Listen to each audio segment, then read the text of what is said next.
Manny, it was, I don't remember what season it was, but it was down at that end when they had a beer gardens down there. You caught a ball in the end zone, ran through.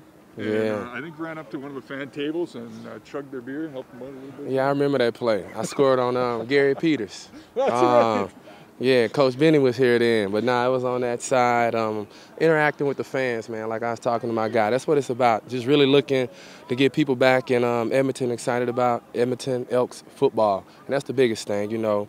Lead on and off the field, get these guys going, but it's about, man, getting people in the stands and excited about just watching some Edmonton Elks football this year. What other memories crop up when you first stepped out on the field here? Man, remember when I first was getting into the league, when it was grass, and you come in October, the hash marks, numbers frozen, and you're like, man, it might rain, but it was hard coming in here playing against the Fred Stamps, you know, Ricky Ray them back in the day, and the guys they had on defense, and just, you know, Edmonton has rich history. Yeah. But that's what went through my head, like always coming out this tunnel, but now coming out this side. But, you know, it's just been a journey. You mentioned Ricky Ray, you mentioned Fred Stamps. Does it feel like, in reality, you're a guy who remembers playing against those guys? Man, it's crazy because I look back at it and say, Darius Jackson was my quarterback. You know what I'm saying? I played against B.I., you know, and yeah, it's like, wow. And cats be like, how old are you again? But it's like I came into the league in '09, but just thankful for the opportunity, and that's the biggest thing. There's a benefit to that too, right? I mean, yeah, you're an old veteran, grizzled vet, but I mean, you've learned all the tricks there are to learn that. Yeah, man, it's just about being a pro, man, doing what's expected and not making anything bigger than what it is or making it harder than what it is. You come in, do what you're supposed to do, and that's how it works. You know, we all grown men. These coaches' job isn't the babysitters, and we all here with one goal, and that's to make the team.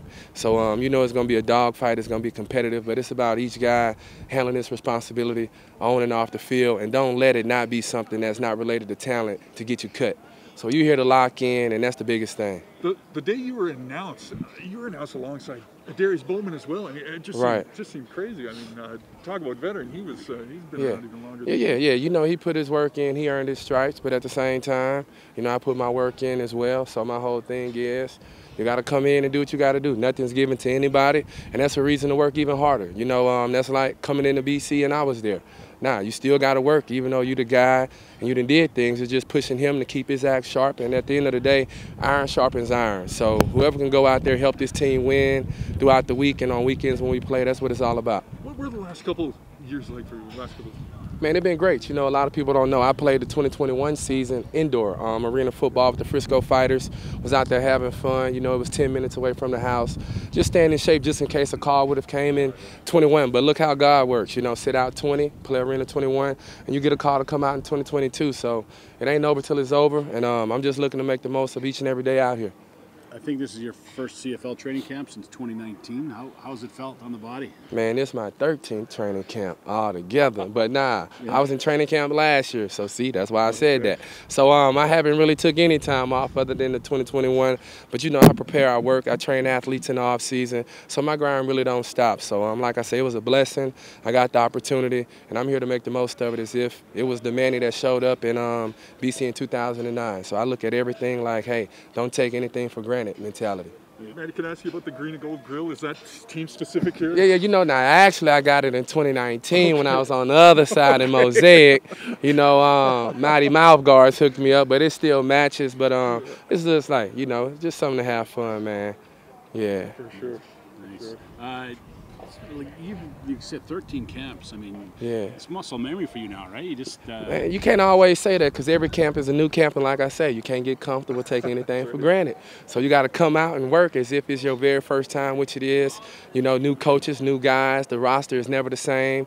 Getting familiar with an offense that I was once in, but you know, hearing the terminology again, being that I done been in plenty with different OCs, but it's like everything like the first time because you're not promised tomorrow. So it's just making the most, being in the now, and just helping just change the brand of football here in Edmonton. That's the biggest thing. So if I can help shift the culture, that's more important than anything because it's bigger than football to me. Manny, 13 training camps. Have you ever seen a QB1 job this wide open? I mean, these guys are all auditioning. There's so many yellow shirts out there. Man, you know, I was a victim of the 2011 lockout when I signed with the Vikings, and it was like that for the receiver. Then, you know, the quarterbacks, guys coming in, having to win right now. And that's what it is out here. This is what you kind of want, open competition.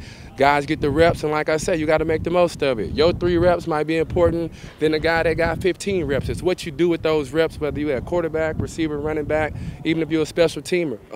Because the mental reps is what counts most. So when they tap you on the shoulder and say, get in, you basically then took the 40, 50 reps, because if you was on the sideline paying attention, that was your rep. But, you know, man, that just make it even better for the club that they're going to have to put a great team together, a lot of competition at each spot, so no one's grandfathered in or say, here, take that. You got to really work for it and earn it. How about the CBA stuff? You've been through this rigmarole a few times. Man, you know what? Look, hey, some things, look, that ain't none of my business. It's for the PA guys and the folks that's higher up to handle that. My thing is making this football team. But you know what? At the end of the day, for the fans, for the players, more so the players, you know, you just want something that's fair, something that meet in the middle, you know, to put something out here for the fans. We provide them the entertainment. So it'd be nice to give them something to look forward in 2022 after the COVID year. So at the end of the day, man, we just want to play football, keep the CFL going on. They've been here 100+ years, so let's not let nothing now that's actually predicated to change the future hold us and stop us. At some point, something gonna have to give and change.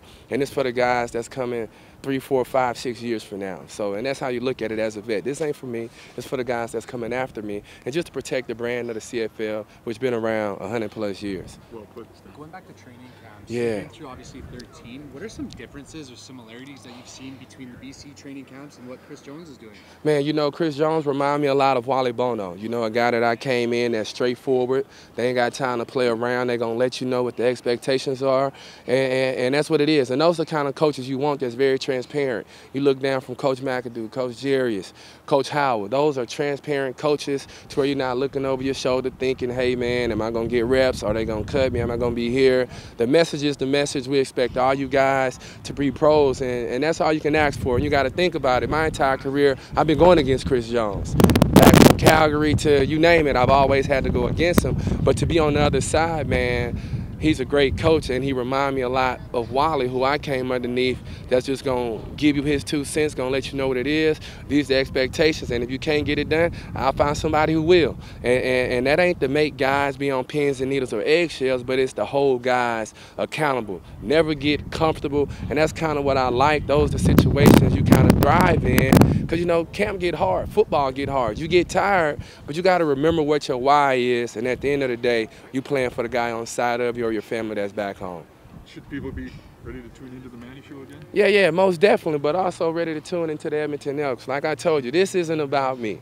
It's about this team and help shifting the culture, and that's why I'm here as a piece to the puzzle, to make those guys around me better and just to see how it is to operate as a pro and how to be consistent and to be able to put in that time and build your resume so there's a blueprint on you, but they still have to stop you, but you go out there and still perform and make plays. Should people be protecting their beer in the end zone? Hey, yeah, you know what? Yeah, tell them to water. You know I don't drink, but it's all about the fans, the fan engagements, man, getting the kids involved. They need a kiddie area over there so you can do the gritty or the little floss and have fun with them. But just think about it. You bring the kids, that's more parents. Bring more kids. So, hey, we filling these seats, and that's what it's all about. I appreciate y'all. Thanks, Manny. No problem, man. Thank y'all a whole lot.